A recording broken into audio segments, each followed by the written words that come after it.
Good morning, everybody. Welcome to our talk on the elections in Spain with three distinguished specialists: political scientist Fernando Vallespin, historian Stephen Forti, and journalist specialized in gender issue Marisa Cohen.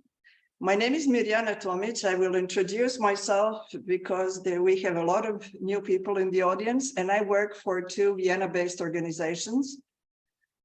Forum Journalismus und Medien, established by the city of Vienna in support of quality journalism, and Presseclub Concordia, established 164 years ago to defend press freedom and journalists. Today, our partner is the Commission, is the representation of the Commission of the European Commission in Austria. But I'm the only host because due to other engagements and vacation, I have to cover several hats. I myself, I'm a former journalist, currently curating and moderating seminars and talks on media and politics in Europe, customized for journalists and academic researchers. My events focus always on understanding the local context. Understanding the elections in Spain, electoral issues, electoral offers, voters' concern is important, since these elections accompany several, in my opinion, important aspects. I will just mention a few, but the speakers will mention a lot of them. First, it is that the Spanish society is very divided, very polarized, and maybe even more divided than other European societies. I dare say, and Fernando will correct me, that this division is not only ideological, but also a confrontation of two worldviews that goes beyond ideology. In this particular case, unlike in the rest of Central Europe, Ukraine does not play any role. Second, these snap elections convened after the socialists of Pedro Sanchez, the current prime minister, suffered defeat in several Spanish regions. Despite of his relative economic success and the approval of a series of very progressive laws,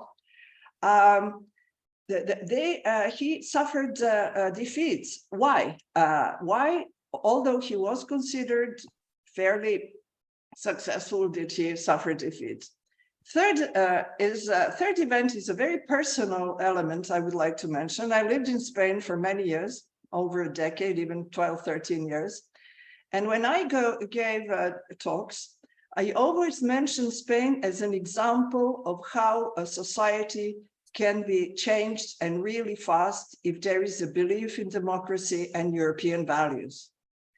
In comparison to the country where I come from, which is Serbia, where there was sort of a pretense, we believe, because we want to come closer to the European Union, I do believe that Spanish socialists really believed in what they were doing. However, the rise of the Vox party, whose values seem to go back to the pre-democratic period in many instances, shows how fragile democracy is and that one should not take progress for granted.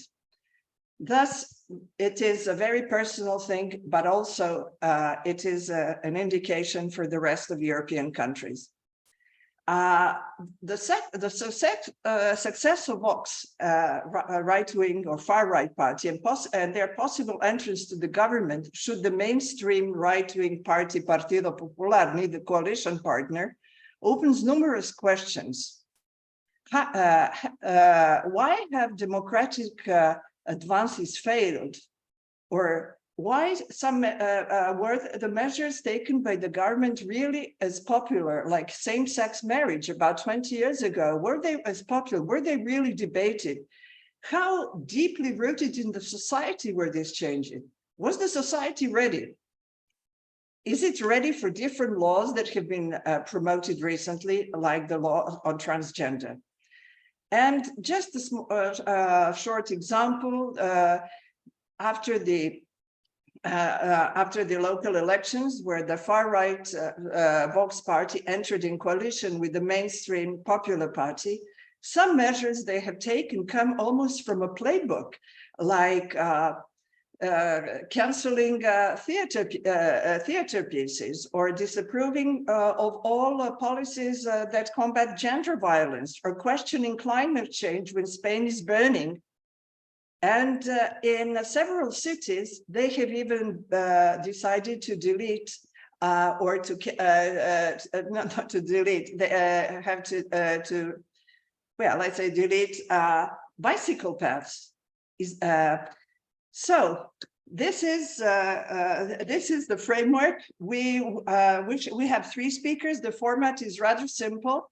The three speakers will speak each for about 15 minutes. It will be a conversation with me, and then it will be open for questions and replies. And as usual, you can turn on the camera and ask questions live. My first speaker is Fernando Vallespin. He is a political science professor at the Universidad Autónoma in Madrid.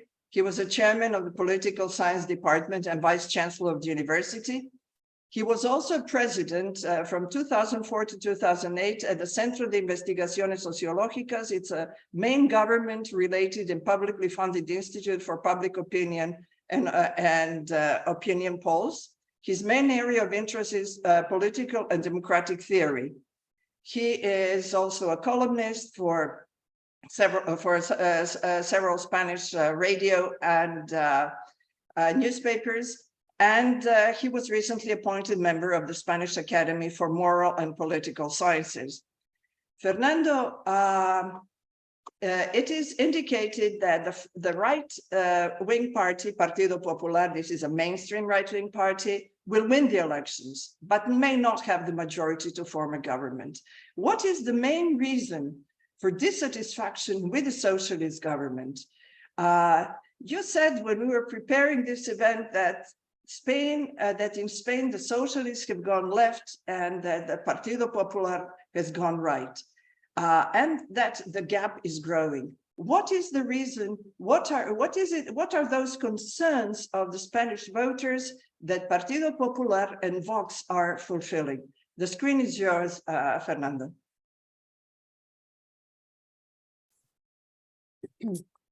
You're muted, Fernando. You're muted, Fernando.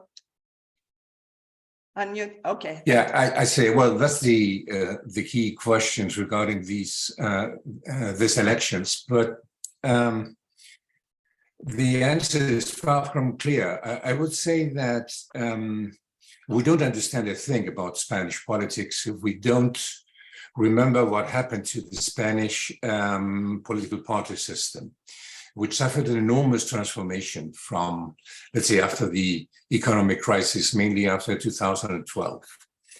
Spain was an incredibly stable party system.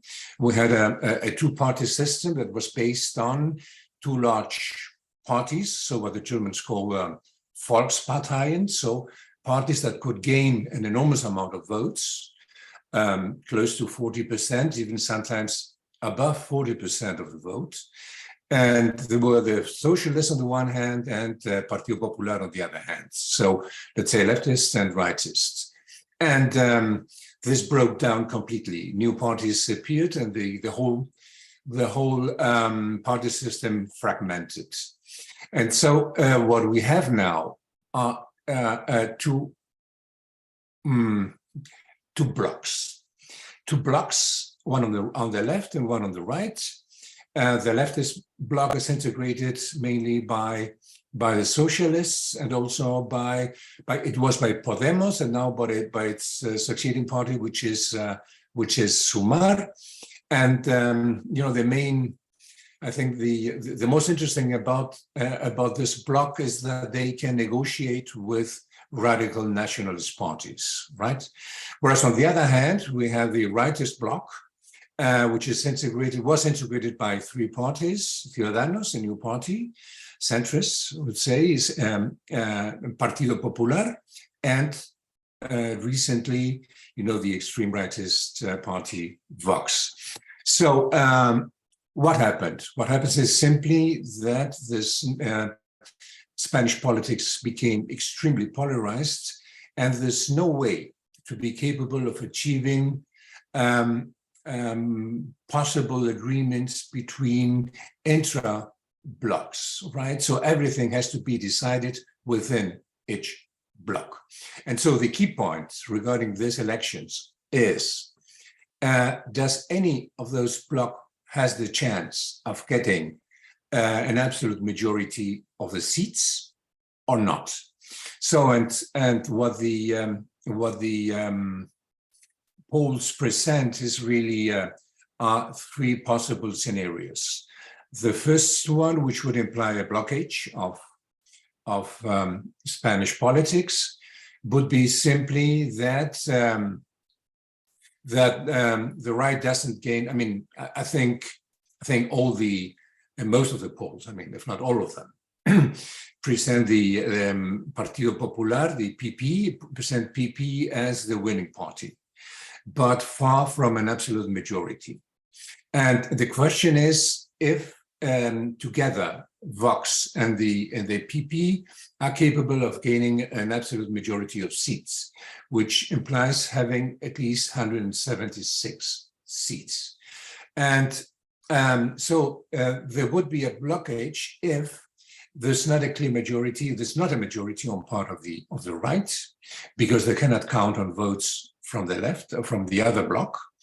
And the left itself doesn't have an absolute majority. So they could have an absolute majority if they negotiate with radical nationalists. But you know, I mean, they would the socialists would have to make so many concessions, you know, that I don't think they will be capable of doing it, and it will return us to a situation of absolute ingovernability. So in that case, so which is, let's say, it's the first scenario. In that case, I think we will have new elections. Second possibility, which is clear in some of the polls, but not in others, would be that the PP achieves an enormous victory, which is to say close to or even above 150 seats. As I said, they need 176.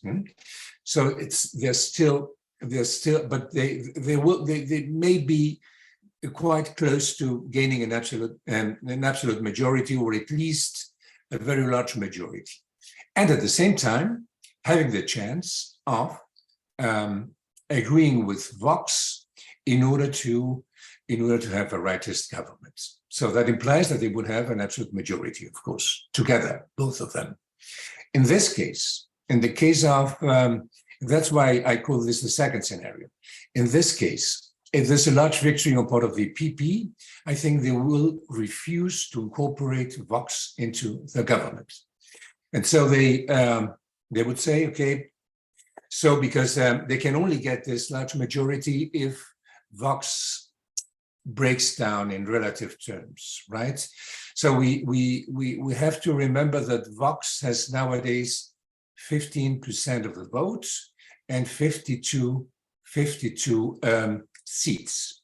So and the most that we're seeing, you know, in the polls is that Vox may get at the most 42 seats, although they will probably be around 26 to 30. So in that case, they will not be a winning or relatively winning party. There will be a relatively losing party. And so I think that the PP will try to approach the issue by saying, so we'll get to parliamentary agreements. I also want the socialists to help me not having to introduce Vox into my government. So in the investiture motion, investiture vote, so why don't some of you abstain so that we can in fact govern? We don't know what the result would be, but I think that's what the PP is going to try. And then the third scenario would be that PP wins clearly, but with, let's say, 130 to 140 seats. In that case, I think Vox may have a good result. So the presupposition is, of course, that the right has an absolute majority. And in that case, I think they will put a condition that they either we get into government, so we will build together a coalition government, or there won't be an agreement.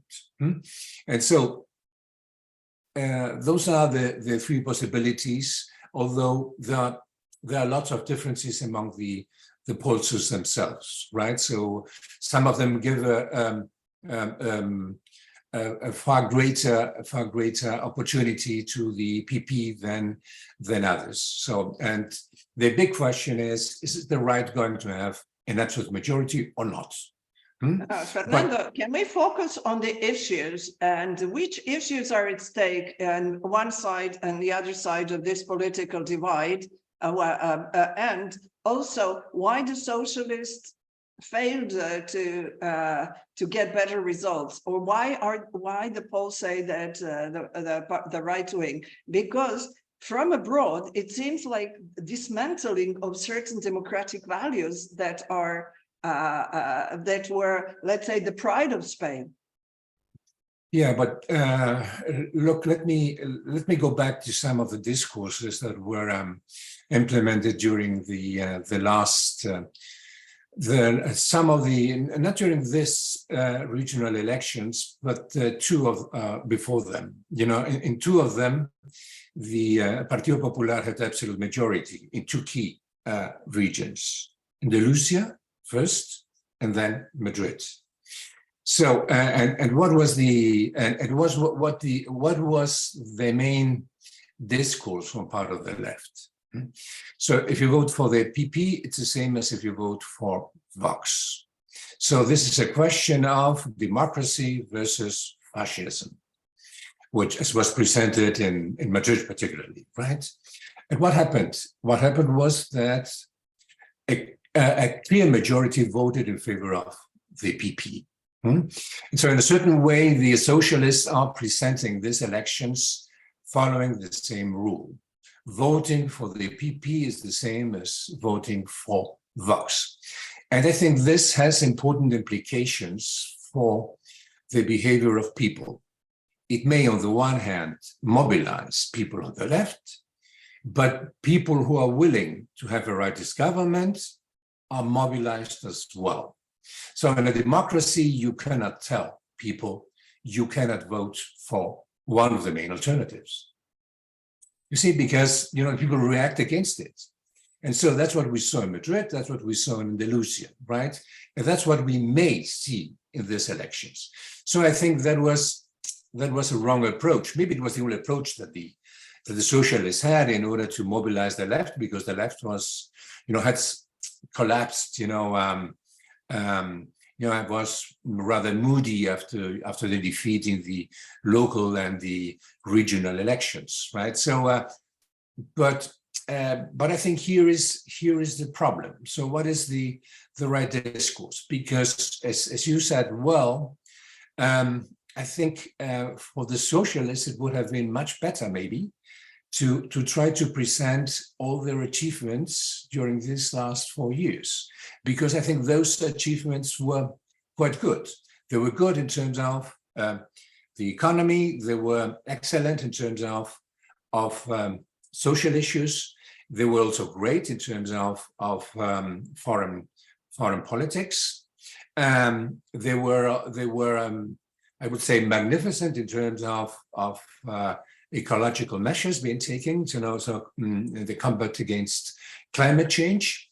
And but the main problem that they had is that they, that there was too much noise within the government. And here, having Podemos within a government has these implications, right? So because there was constant fights, and the Podemos, it's to an average Spaniard, it's strange to see a minister speaking against the monarchy, or a minister speaking against the the pact on which the Constitution of '78 is based, right? And so I think this is the main, this is the main stepping stone, that the socialists have, because in a way, in order to be capable of sustaining the government, they had to break with some of the key issues that are part of the constitutional agreement of 1978. So they had to ask for votes of parties that are against the Spanish state, independentist parties in the Basque Country and in Catalonia. They had to agree with Podemos, who wants to remake. It's an explicitly Republican party. They want to remake the Spanish constitution completely. So in that sense, that's what created this enmity against Sanchez, right? So it was not just his style of governing, which has been presented as very arrogant, it's very narcissistic. It has to do more with the breakdown of a certain practice on part of the socialists of explicitly defending the pact on which the Constitution was based, right? And but of course, Vox is also a party that's against the Constitution, and I think it's quite interesting to see how far Vox can go, considering that it has to sustain constitutional precedents. So that's why for certain people, Vox is we don't have to fear Vox as much as others do, because there's no way constitutionally that they can. I just present some of the projects of in the program of Vox. There's no way to return to a centralist Spain. There's no way to remake the autonomy statutes of the Basque Country or of Catalonia or of others. They are constitutionally protected. There's no way to return to a prohibition of abortion. It has been declared on part of the Spanish Constitutional Court as being a right. There's no way of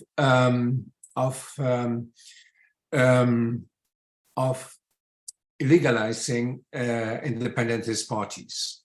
And considering climate change and considering migration, they're protecting mainly by European directives, right? So how much leeway could, let's say, the influence of Vox have regarding those issues? I don't think that it would have much leeway, and I think the PP has, in this case, the PP would have enough ground for being capable of saying, so if you want to come with me, it's all right, but here are my limits.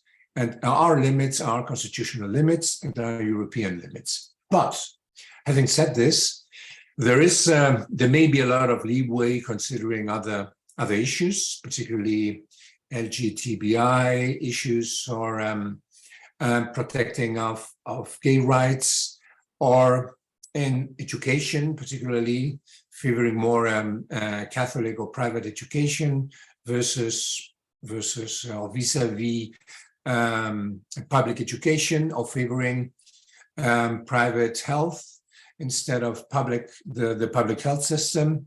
So there is a danger. So I don't want to underplay that danger, right?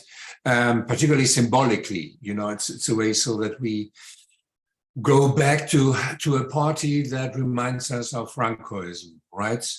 But we would have to see how it will affect everyday politics in Spain. So it's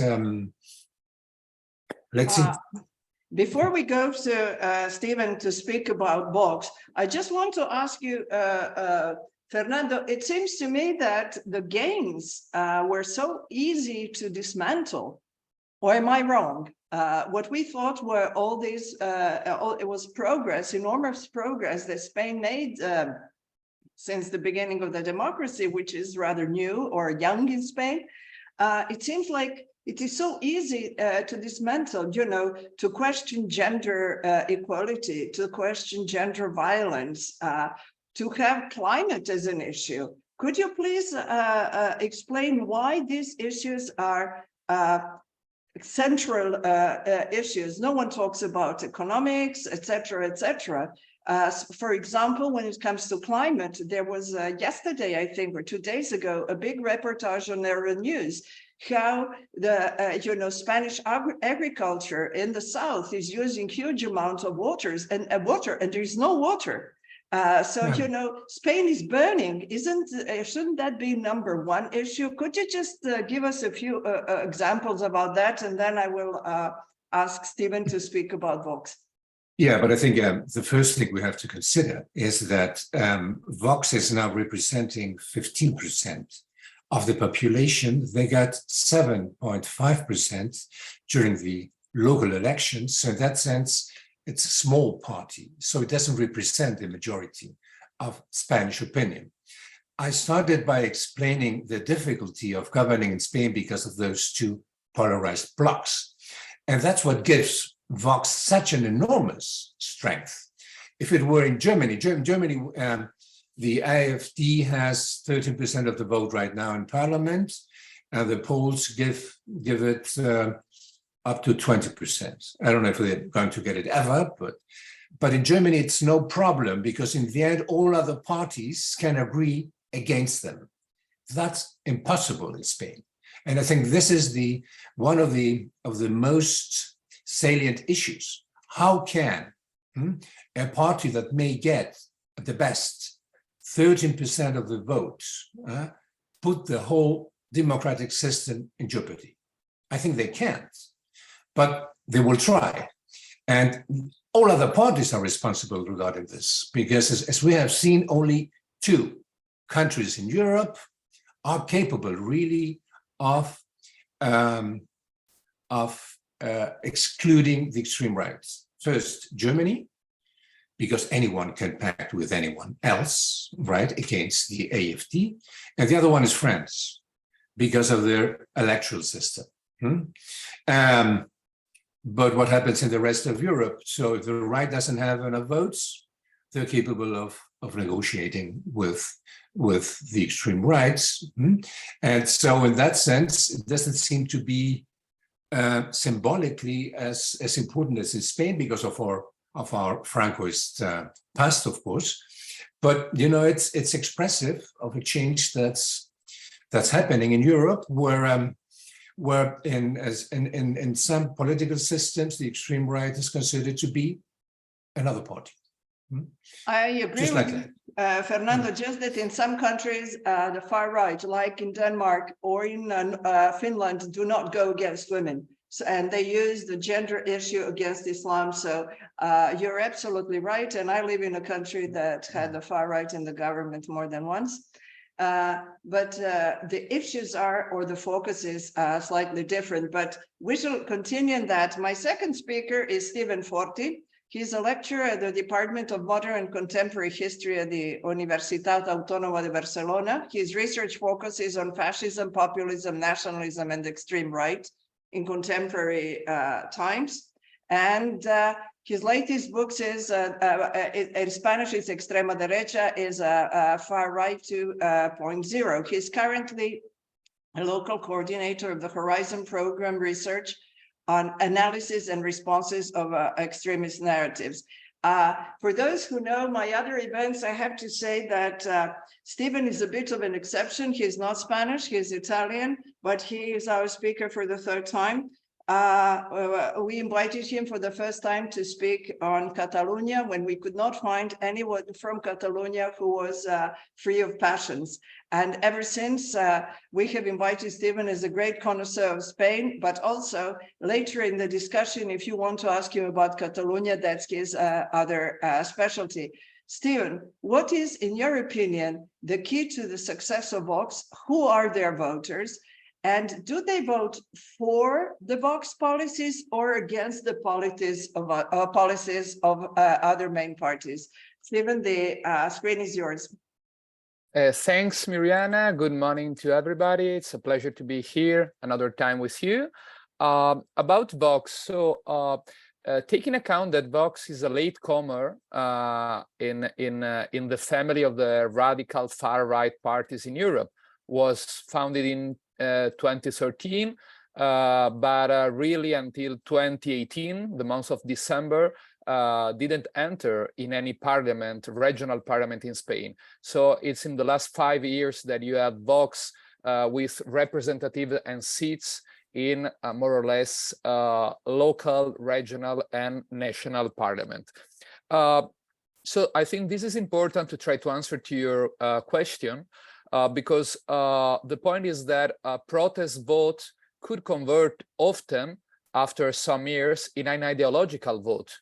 So it's quite clear that in the 2019 election, both of them, April and November, there's mainly a protest vote that, well, people that decided to vote for Vox. And I think here you have three most important reasons. One was the reaction to independentism in Catalonia and the events of 2017, Andalusian election of December 2018 was the first election that was celebrated in Spain after that events, and Vox could capitalize the Spanish nationalist reaction to the so-called Catalan process. The second reason was about the crisis of the Popular Party, a crisis during the last years of Mariano Rajoy government, and also the corruption scandals inside the party. And the third reason was, I think is really important, is a reaction against the return to the left in the government. Remember that in the 1st of June 2018, Pedro Sanchez won a motion against Mariano Rajoy and converted himself in Prime Minister with the support outside the government of the radical left, Podemos, and the coalition around Podemos, and also in some moment the nationalist party of Catalonia and the Basque Country. So if you put together these three elements, is I think crucial to understand the first success of Vox. Then, in any case, and if you take a look to the program and the discourse and the rhetoric of Vox, other issue and topics become to be important after that first moment. This is the gender issue, absolutely, and mostly in the last 3 years as a reaction to the policies of the left-wing government in Spain. Then also the immigration, for sure, is evident. And then also the reaction to the so-called law of democratic memory. That is like continuation in some way of the first policy that Zapatero government 15 years ago made with the historical memory law. So I think if you put together, Stephen, just one thing. Historic memory law refers to the Spanish Civil War. Could you just say one sentence about it? That Spain at one point decided not to discuss what happened in the past, and then it realized that it should discuss. Could you just explain it into sentences? Yeah, absolutely. Well, I think it's important to understand that compared with, for example, Italy or France or Germany, the transition to democracy was quite different in Spain compared with the after 1945. And so in that moment, the second half of the 70s, there's like an agreement to try to build a new Spain against the idea of democracy, modernization, European integration, and to try not to talk about the civil war of the 30s and the Francoist dictatorship. But this changed a bit after 30 years. Around 2007, José Luis Rodríguez Zapatero, the former socialist Prime Minister of Spain between 2004 2011, decided to approve a law to offer the possibility to people that and a lot of families that didn't find his father, grandfather, grandmother because they were killed during the Civil War or after the Civil War by Francoist troops and dictatorship, to have justice. This is like that. Very simplifying something that is really complex. And this new law approved or last year or 2 years ago by Sanchez government tried to implement this kind of policies about to recover a democratic memory and give justice to the families. I hope it's okay, but then if you want, Miriana, we go back to this. No, it's fine. Go back to what you were saying. Sorry. Yeah, so I think to understand Vox, I think this is some of the key elements that I tried to explain you before. Then I think is interesting to and I share my screen to understand one important things. Okay, let me share, please. Okay, I think you got it. You can see it's right. This is a manifesto, a big manifesto that was that Vox put in a central street of Madrid, and for this election of next Sunday. And I think it's really interesting to understand ideologically the discourse and also the rhetoric of Vox. First, Vox accepted completely the frame of culture wars. As Trump, for example, or others far-right and extreme-right parties also in Europe.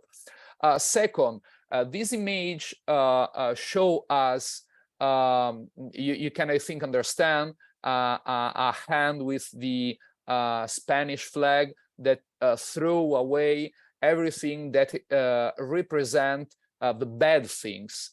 So you have the communist flag, the Catalan independentist flag, the feminist or LGBT flag, and also it's, I think, very interesting. You are talking before, you're asking to Fernando about the green politics of Vox and so on, the 2030 agenda of United Nations. So it's something interesting because Vox, for one hand, defend that they want to repeal practically all the laws that the Sanchez government approved in the last years about gender, about democratic memory, about climate change, about well, LGBTQ rights, about also abortion, housing law, labor reform, everything. But it's interesting to see it ideologically, because this manifesto, in my opinion, represents very good the idea of the so-called anti-Spain. So everything that you saw there, that flag, represent what, according to Vox, is not Spaniard, not Spanish. And this is very linked to the national Catholicism and the reactionary and traditionalist ultra-conservative ideology in Spain of the right, that was founded, if you want, very briefly during the 19th century and was improved at the beginning of the century during the 20s and the 30s, and then accepted as well the official ideology of Francoism. The separatists, the independentists, the leftists, and then it's something new compared with the past, the gender policies, the climate change policies, the European Green New Deal, the 2030 agenda of United Nations and so on, they represent something that is against the national spirit, the national history of Spain. And I think this is very important. And think that the most important program of Vox that was presented October 2021 is called Agenda España, Spain Agenda, and this is a completely a program about 70 pages, more or less, that is built as a reaction to 2030 agenda of United Nations. So all these kind of policies, gender, immigration, LGBTQ rights, Green New Deal, climate change, and so on, they are, according to Vox, an imposition of globalist elites from Brussels and from Washington, in this case with Biden, for example, and according to the European Union. So they put together these 2 points. And for example, briefly, a little parenthesis before taking a look to the voters of Vox about the climate change policies and the reaction to Vox. I think that is interesting that if you take a look at the program of Vox, there's no proposition about what to do about climate change. They say that climate change not exactly doesn't exist, but there is no kind of proposition. They say that they want to defend a green Spain, but according to the national priorities and according to defend national interest, putting in using a strong victimization of the farmers and the good Spanish farmers that they have problems to do their work because of this imposition of globalist agenda. Going quickly to the voters, this is data from the last election, 2019, of the Centro de Investigaciones Sociológicas that you explained it before, the Sociological Resource Center. It's quite similar also today. Okay, it's from 4 years ago, but it's quite similar according to mostly about Vox. So you see here the age vote. So Vox have more voters between the 25, 26 years old until they 50, more or less. So they are young, but not too many young. But there's also younger voters, mostly men, that decided to vote for Vox. Here is interesting to put the age and the gender together between the voters. And here you have the voters according to the 2019 by the FIS in the different parties. So you see that Vox is the only party that where you have a big differences between men and women voters. So after the November 2019 election, the data explained to us that the voters of Vox was 75% more or less men's and 25% women. So the gender gap in Spain for the far-right vote continued to exist. Something that, for example, in Italy or France or Sweden or Finland doesn't exist nowadays. 20 years ago, yes, but the gender gap in Spain continued to exist. And then if you put together, sorry, I put this up. If you put together the vote in age and gender, you see something that is interesting, no? So in Vox, you have quite a lot of also between the more younger voters that decided to vote for Vox, but more between men's. Women's is they are the women under 30 years old. They are less than other kind of women, more or less, that decided to vote for Vox. And I want to finish with this about the voters of Vox. That is interesting that compared, for example, with other far right in Europe, I think, for example, in Le Pen in France, but also Meloni or Salvini in Italy, it's interesting to see that the well, poorest family doesn't usually vote for Vox. So you have voters mostly from the middle class or higher class that decided to vote to Vox. Let's see now if in this election this pattern continue to be clear or something change.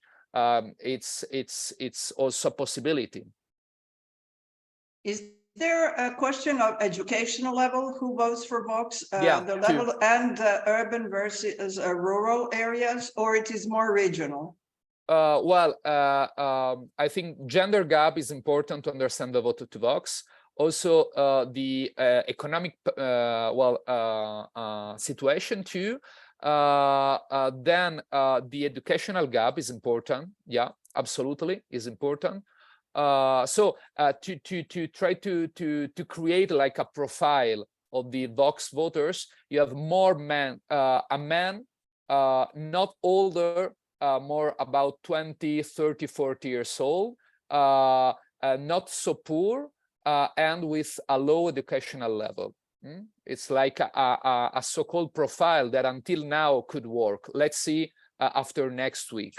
And about the urban-rural, okay, Vox use a strong rhetoric to defend the rural Spain, but in fact of votes, these affect mostly the youngest people in the rural area. So it's also an important urban vote for Vox. So and then if you take a look to the geography of Spain, to the map of Spain, the vote of Vox represent quite well the usual or more strongest point where the right wing, also the center right, usually have more voters. So, for example, Madrid, Valencia, etc. And just a quick question, and then I would like to ask question, Marisa, just a quick question. How important are social media for the vote Vox and for young voters? Because in certain elections in Europe, the use of TikTok was very important, like, for example, in Finland. Yeah, well, it's important. Vox have a good media strategist, that is Mariscal, and they copy the Trumpist or Salvinian, if you want, strategy in communication and in social media. In fact, they are the most important party with followers in some of these new social media, as mostly TikTok, in fact, but also Instagram. Another thing I think here, so it's clear that Vox decided to spread a lot of energy on the communication on social media. So there's no doubts about that, and about this strategy to use culture wars, and mostly also directed to young people. The point is also with something interesting is in this kind of communication, Vox not only use this reactionary nationalist discourse, but also they try to present themselves similar to the alt-right in the States, or also to Salvini, or also Le Pen in some way, as a rebel to this globalist left-wing hegemony that they impose to people and say what we want to say and how we should talk. So one of the most maybe known slogan of Abascal, a part of "Make Spain Great Again," that is a Trumpist slogan converted in Vox slogan, is to talk about the dictadura progre, the progressist dictatorship. So this fit in this kind of communication strategy in the social media. But and I finish here. But the point is also, Miriana, that in Spain, but all around the world, we are not exactly sure if finally works this kind of strategy to make people vote for them. So they're using this strategy. I think that they are quite effective, but I don't know if finally this is the reason that younger or youngest people decided to vote for Vox. Maybe yes, maybe no. Thank you very much. Christina Bomer, just wait until we have another talk and I'll give you the word, okay? Well, now it is time for Marisa Cohen. She's a journalist for first it was an offline paper, now it's online paper called Público. It does say it's a progressive paper, so it says in their line, so it is, they take a position right there. Marisa has been dealing with gender issues in different capacities in the past 10 years as a journalist. Before she worked for other organizations, including the UN in New York. Marisa, I have a couple of questions to you. First, why is gender, why is gender so important? But before you explain why is gender so important for these elections and why is it such important, I would like you to say just a few words, because it is not so well known outside of Spain. How many years ago Spain actually introduced progressive policies to combat gender violence, etc. It is only last night on German public TV that I heard they were presenting the latest figures of gender violence, not necessarily murder, but gender violence in Germany. And the presenter said, Germans were very surprised to learn how high the level is. We only thought it happened in Spain and Italy. So there is one thing that what happens on the ground in Spain. I understand 20 years ago, special courts were introduced for women, but at the same time, it's another thing how it is. So just briefly, which type of laws were introduced 20 years ago, basically 2004 or 5, if I'm not mistaken. And then why do you think it's that gender is such an important issue now? Please, Marisa, the screen is yours. Yeah, well, thank you very much. Actually, it's really interesting how people see Spain in this regard, because actually Spain had, as you said, the first important law about gender-based violence in 2004. It's gonna be 20 years since we had this law. And actually this was one of the most pioneer laws. It was the first in Europe countries and is still one of the most pioneer and important laws that were copied in many regions, like in Latin America and also in some other European countries.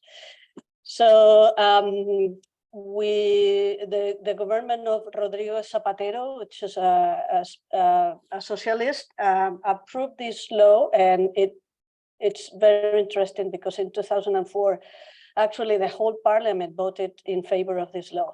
There was not a single vote against. So all the parties, including the Partido Popular, voted for this law, okay?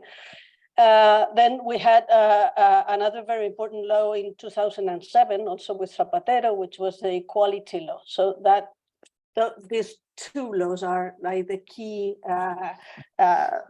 laws for equality and against violence against women, because this equality law in 2007 also introduced a lot of issues about women's representation, equal representation, or try to get the equal representation in election times, also about education and equality. So that this is like two big laws there. And then we also in this 2005, we had this very important law about same-sex marriage, which it was also very important because I think Spain was the third country in the whole world to approve same-sex marriage in a very wide way, in a very, including adoptions of children, and it was basically changing the civil code to allow that all marriages are recognized, and it wasn't only for a union between men and women.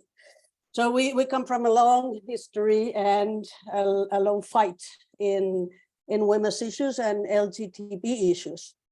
And why is gender a main issue? Well, I think we cannot separate what's happening in Spain with Vox with the rest of Europe. I know we're going to get specific to Spain, but I think it's important to put to set the agenda for this ultra-Catholic, ultra-conservative groups, which basically, as we saw in the UA with Trump, and we're seeing in several countries, gender and LGBT issues mainly are one of the main issues for this group. It's very interesting that Vox is succeeding with this message, because basically you talk at the very beginning, Mirjana, about the level of acceptance of some of the laws. And for example, the 2004 law against gender-based violence was, as I said, approved by the whole parliament. In 2017, the parliament also renewed this commitment in something that was called Pacto de Estado, which is a state pact to end violence against women. So all the parties approved that in 1917. Vox wasn't in the parliament yet, in the national parliament. And then in 2000, actually the beginning of this year, they renewed it again because it was needed to extend this pact that ended in 2022. So all of the political forces in the parliament agreed on an agenda to end violence against women, all of them except for Vox. Okay, so it's interesting to say that it is a level of acceptance about ending gender-based violence, even for the PP, the Partido Popular. Although what we are seeing lately is that the Partido Popular is accepting some of the positions from Vox. Like whenever we had elections in May for local governments, and every time the Partido Popular needs Vox to create a government, they are accepting most of their asks, and their asks are basically to end the idea of that there is a specific violence against women. So what they say is all violence is the same. Yeah, okay, and they want to talk about domestic violence or family violence. Also, they started to talk about against same-sex marriage, which wasn't actually a debate in Spain. The interesting thing is that, as I think, Mirjana, you said it before, we're seeing a lot of debates from the far right that were not debates in this citizenship in Spain. So they're trying to set an agenda that is working for them. Actually, it did in the past. We will see how much it works right now. But for example, let me give you an example about being or not being a concern in Spain. El Centro de Investigaciones Sociológicas, the Center for Sociological studies. Sí, yeah, sociological research. They conduct every once in a while, I think it's every month, but every 3 months they ask the population in the pools which are the main concerns for the Spaniards. Gender-based violence was never a concern. in the last 10 years, for example. It rated like 0.2%, less than 1% usually. So it's basically it's something that they're not very worried about, except for one period that if you see the statistics, in 2019, it went really up. It went up to 8%. So looking at the statistic, you see there was a move. What happened in 2019 was that Vox just had this campaign in Andalusia, that they entered the parliament in Andalusia, and they had all this debate about gender-based violence and how actually the men are the ones that are discriminated, not the women. And then we had a whole year of elections in 2019 because we had to repeat the election. So basically it was the whole election year up until November. So you saw this going up. Like, actually, maybe there are other reasons, but one of the reasons is Vox ended up putting some issues on the agenda. And then after this election, at the very beginning of 2020, this concern went absolutely back to where it were. 0.2%, 0.4%. I mean, this meaning this is not concerning in the let me interrupt you for a second. Yeah. When you and I were talking about this event, you mentioned that probably some of the laws that were introduced were not discussed enough because you're saying that Vox is setting the agenda, but apparently there are those who accept the agenda. So, or let's say the elections were set.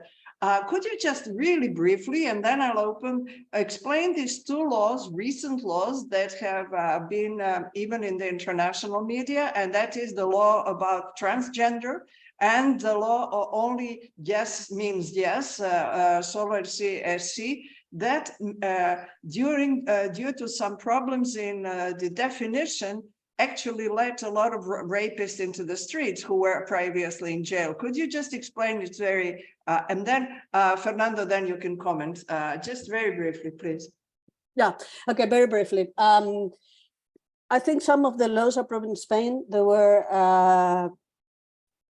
was completely acceptance. And I don't think there was a lot of, like, for example, abortion laws always has some kind of debate about the church and these very conservative groups, but basically is very accepted in the society. Same-sex marriage happened the same thing. It's true we had two laws during this government. One is it's a law about trans and LGBT rights, and this created a lot of controversy, even within the feminist movement. And then we had another law, which is the yes is yes, which is a law about consent in sexual relationships.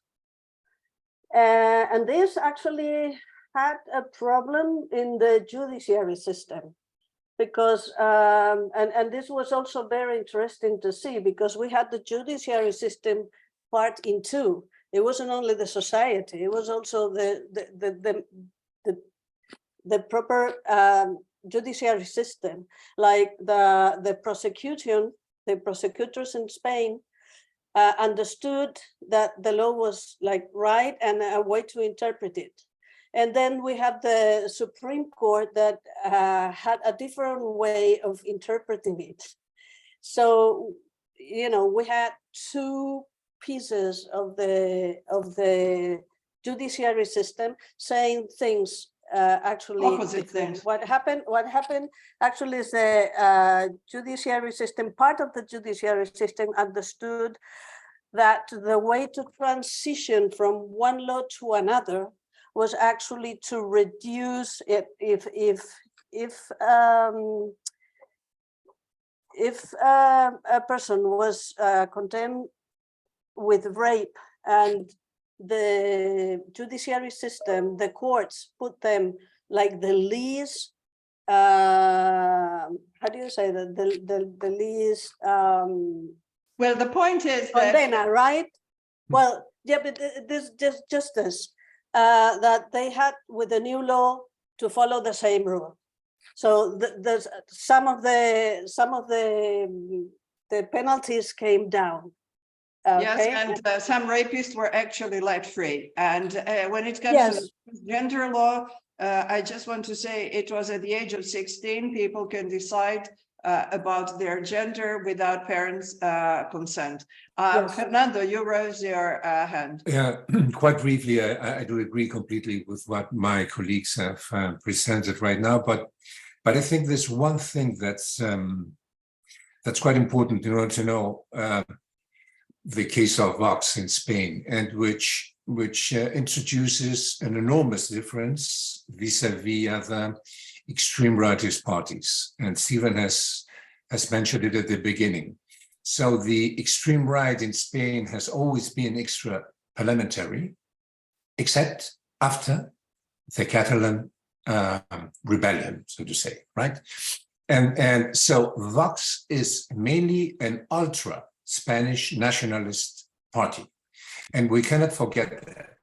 Simply, they're in constant contact with other European extreme right parties, and that's what, that presented them with the possibility of not reducing the political struggle to a single issue and incorporate all other issues, right?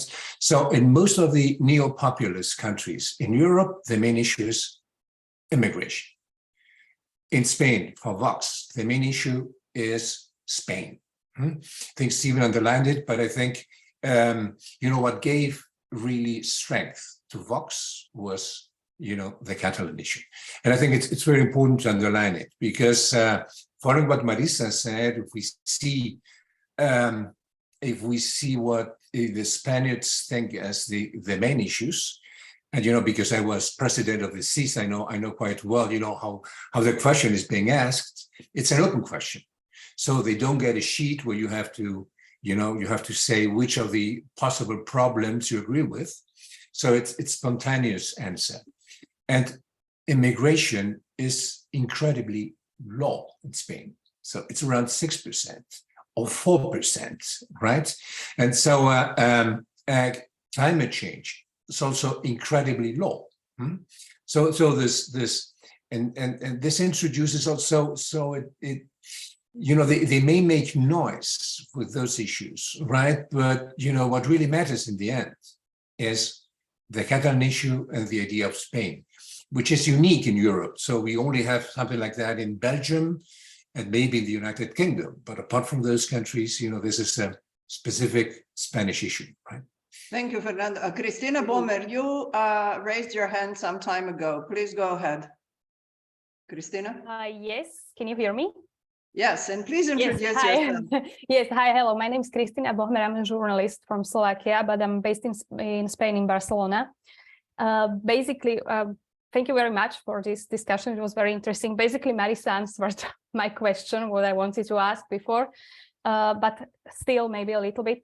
As you, Marisa, said that in regions where Vox and Partido Popular can govern together, Partido Popular is always kind of willing to accept what Vox wants so that they can form the government. So how far away from each other really they are? Because we are talking about Vox as far-right, ultra-right party, and PP maybe conservative party, but still, is there kind of, shall we be really worried? Because also in Italy or in other countries, we always say that no need to be worried because democratic institutions are now much stronger than they were before, nothing can happen. But is it true? Nothing can happen. And the other thing is maybe we cannot undermine the democratic institutions, but we can undermine the values in the society, right? And during the PSOE government, really many laws were introduced, many pioneer laws.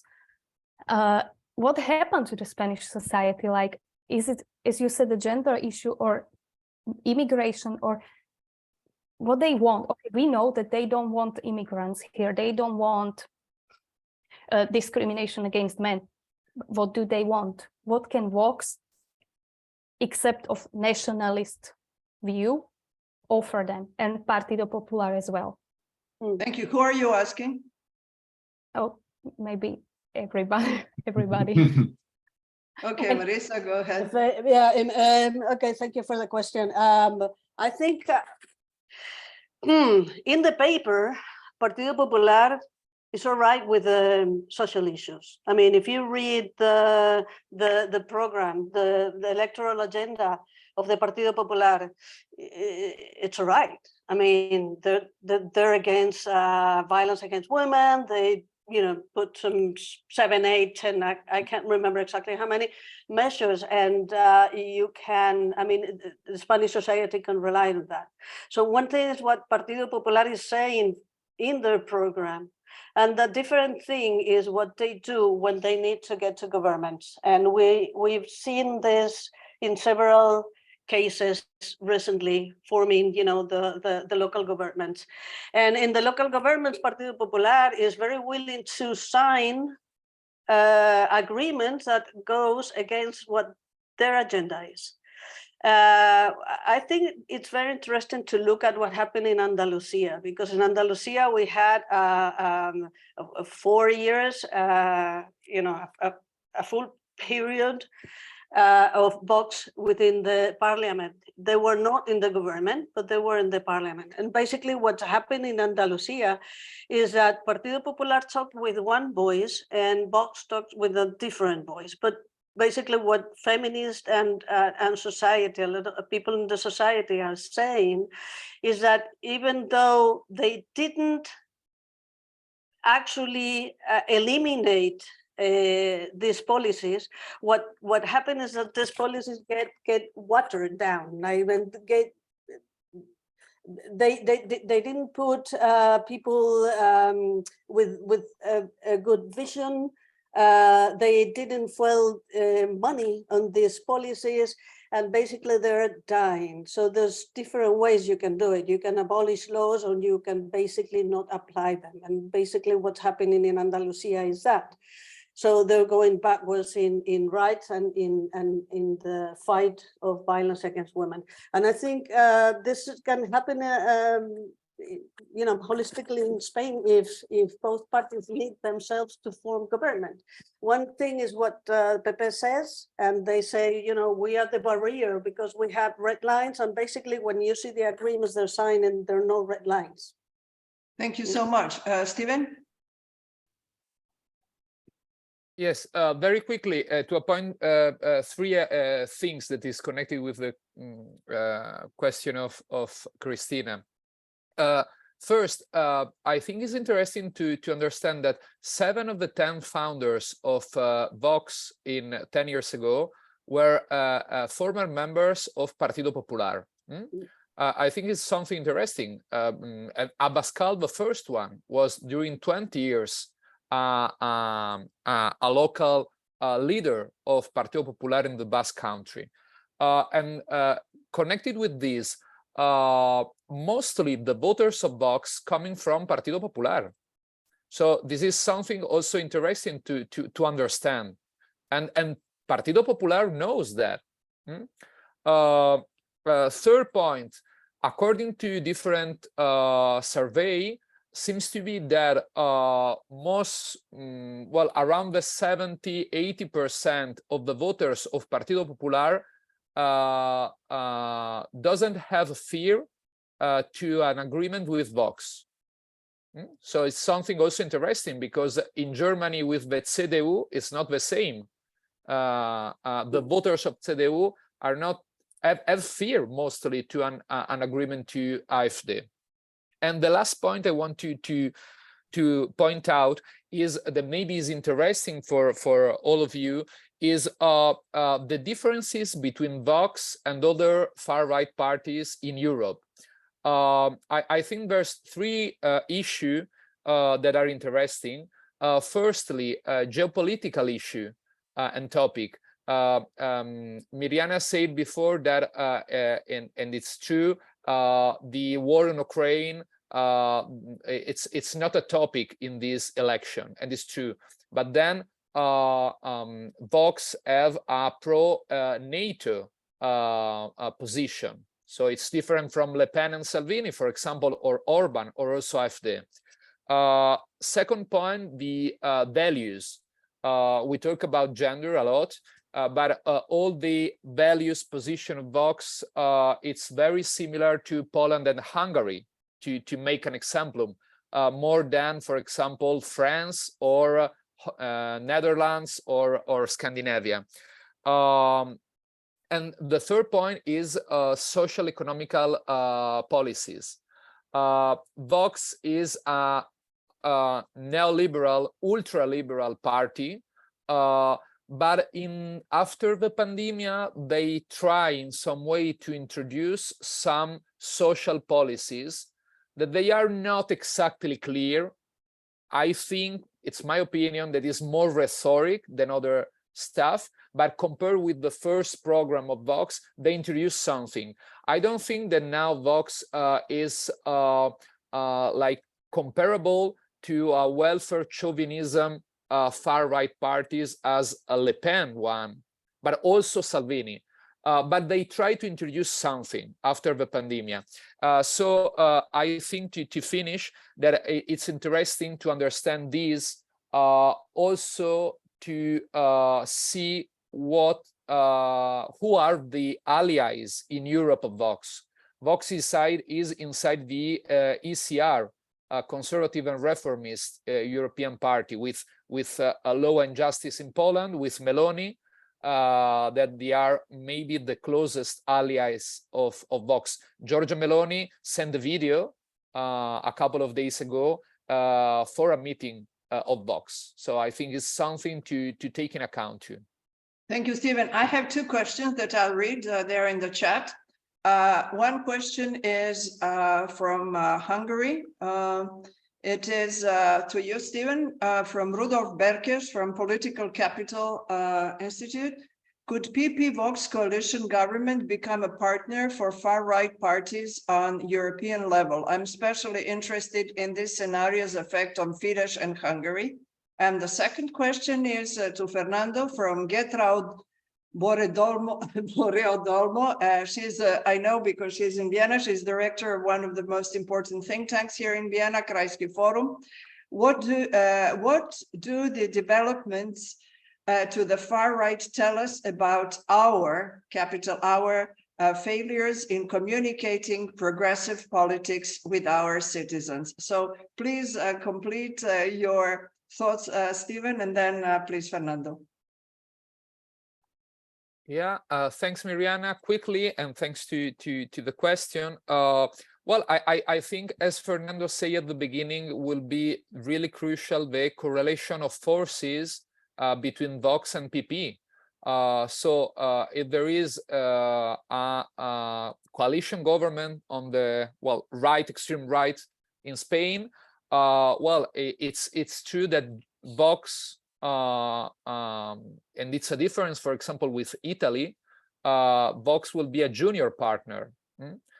So according to what we know, the most important policies as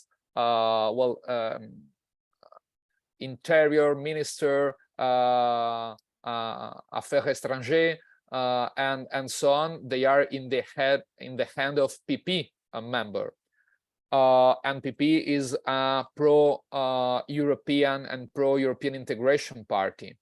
So this is something important to take in account. But in any case, we know that Vox have these kind of allies in Europe, and they defend explicitly to stop the European integration. They don't defend the Spexit, so the exit of the euro and the European Union, but they defend, as Meloni and as Morawiecki, for example, that Europe could not be a political federation or a confederation, but the sovereignty of the state member will be more important, and the constitution of each member state is more important than the European law. So I think will be difficult for Partido Popular accept, for example, to vote together with Poland or Hungary in the European institution. But also we know that until Fidesz was a member of the European People's Party, there were incredible good relationship between the Spanish members of Popular Party in Europe and the Hungarian one. I think in any case will be not easy to be that the future Spanish government vote together with Hungary and Poland, for example, in different things about the rule of law. Well, maybe let's see with the force of Vox in this possible coalition government. Thank you, Stephen. Fernando, what was it? What did go wrong in the communication of values to the citizens? Well, I think a lot of things are being presented wrongly, I think, or without enough emphasis, because, well, I consider myself progressive, and I, as I said at the beginning, I simply don't understand why a government such as ours, which has a lot of achievements, is presenting this campaign based on fear of the extreme right, instead of presenting their achievements. I mean, that's what any other government would have done. And I think this is happening all over Europe. And this is giving a lot of strength to extreme rightist groups, mainly because somehow they present themselves as being the only alternative, right, to the established system of political parties. So in that sense, what really worries me is that we take more notice of what, you know, of the the fear, you know, that those parties present, instead of what I would call our enormous virtues, you know, as democracies, right? So and I think one of the things that I regret is that we always talk about this. How could I explain it? About the how feeble democracies are, and they are indeed. Yeah, but we also have to think of how strong they can be if they're menaced, right? So and as I said at the beginning, okay, it's awful, you know, having such a, well, let's say 13% of the vote in the hands of a party such as Vox, but we have the means to avoid them entering into government. And so this is, I mean, this is a responsibility of all the other political parties, even within Sumar, you know, the leftist party, or the party to the left of the socialists. Even within Sumar, there were voices saying, well, if Vox is avoidable, we are ready, you know, to abstain in a vote of investiture, you know, in favor of the PP if they have a large majority, right? So, and I think that's the normal attitude. So, which I would call the German exception, right? So, so are we serious about the extreme party, or we're not serious? If we can avoid that entering, then okay, let's do it. So not saying no, that's a problem for the PP, right? It's a problem for all of us, and I think it's and in that sense, I think it's not just a problem of communication; it's a problem of understanding among political actors, and it's a problem of introducing this cordon sanitaire, right? That puts them aside of the democratic system. Thank you very much. I saw one message that disappeared by Shishkov. Could you either, I think that I briefly saw it and it's gone. And the message was, the question was, what is Vox's attitude towards the war in Ukraine? Well, Stephen, please. Very briefly, they are pro-Kiev. but they don't usually talk too much about that. So to make an example, in the program for this election, published by Vox like a couple of weeks ago, is a document of 178 pages, and there's no references to Ukrainian war and Ukraine and the situation nowadays in Europe related to the war. So I think it's the better answer. So they are pro-NATO, they are pro sending arms to Ukraine, but they are usually not talking about that. Thank you very much. If there are no questions, I'll have the last question.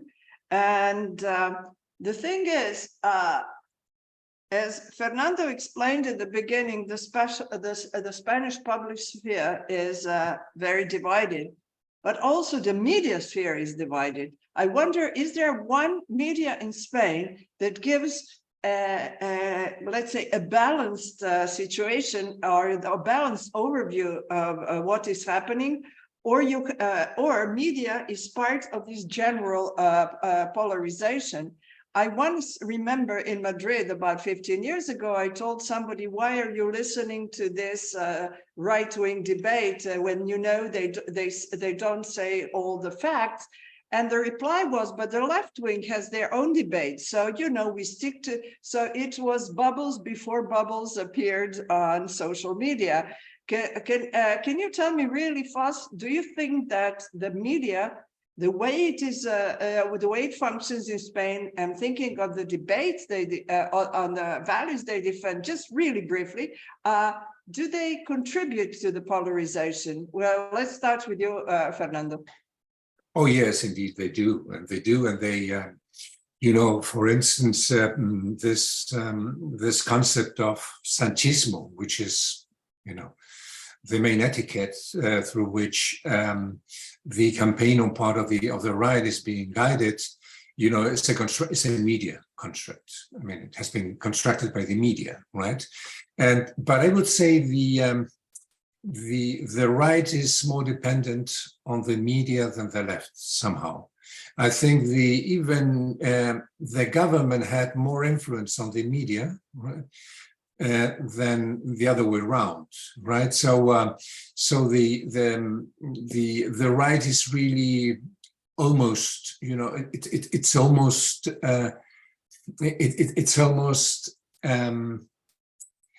controlled by the media, and some of them are particularly important, right? So and mainly newspapers. So when you look at the media scene in Spain, I mean, there are practically no independent newspapers. For instance, El País used to be, well, tending to the left, but, you know, rather independent in most of the issues. But nowadays, for instance, it's clearly defending the government, but the radio stations are also absolutely divided in that sense. So you know, polarization is not just it's not just within the party system. It's also within the media system, quite clearly. And I don't think it's that much, you know, among the people. But you know, I don't know if it's wishful thinking. Thank you for the positive note. Marisa, one sentence, and then Stephen, because our time is almost over. Yeah, just one thing. I think the media is reflecting this polarization in society. I think most of the media, I mean, the right and the far right are having a lot of support from most of the media, except for, you know, very small amount of newspapers and news station, and so I think they're mostly following the strategy from Partido Popular and sometimes Vox, talking about, as Fernando said, the Sanchismo. This is something that I think it started from it's a campaign from the right against the government since the very beginning, because they from the very beginning said this government was illegal. So they mounted in the 4 years all this strategy, talking about Sanchismo, talking about the illegal government. And I think most of the media are buying this and distributing this. And there's some few media, and I think also Público is on this, is trying to show some of the lies that are happening, and mainly in the right. Like, for example, we saw recently a debate among Pedro Sanchez, which is the president, and Feijóo. And basically Feijóo was, did all his speech based on lies. So that's another, okay. Thank you. Yeah, well, it's just one part of the problem. Just one sentence, Stephen. Yeah, absolutely. There's a big polarization on the media and in the social media too. In fact, Spain, according to different studies, is one of the 5 most polarized countries in the world. So I think in the media, and the media have a responsibility on that. It's not only that I'm agree with Marisa that they represent the polarization existing in society, but I think that also they create this polarization. That it's not only a responsibility of the media, it's true, but they help to create this big polarization. And it's not easy to finish to find, exactly as Fernando said, a media that try to offer a view that is completely objective. I don't know if it's possible. Maybe La Vanguardia maybe have an independent position in some issue that could be interesting, but in any case it's not easy at all. Well, first of all, I thank you all for your contribution. I thank the audience. I think that those who will cover the Spanish elections will have now more inputs and hopefully also more understanding. And I know that many media will focus on the far right, even if it is not probably the main issue in Spain. But I would like to announce that we shall have an event here in Vienna, a hybrid event on the far right, exactly to understand, is there a red line from the perspective of different European countries. I thank you all, and democracy should win in Spain, and hopefully the best democratic values should prevail. Thank you. Thank you, Fernando. Thank you, Marisa. Thank you, very Stephen. much. Thank you very much. Thank you. Thanks. Goodbye. Bye.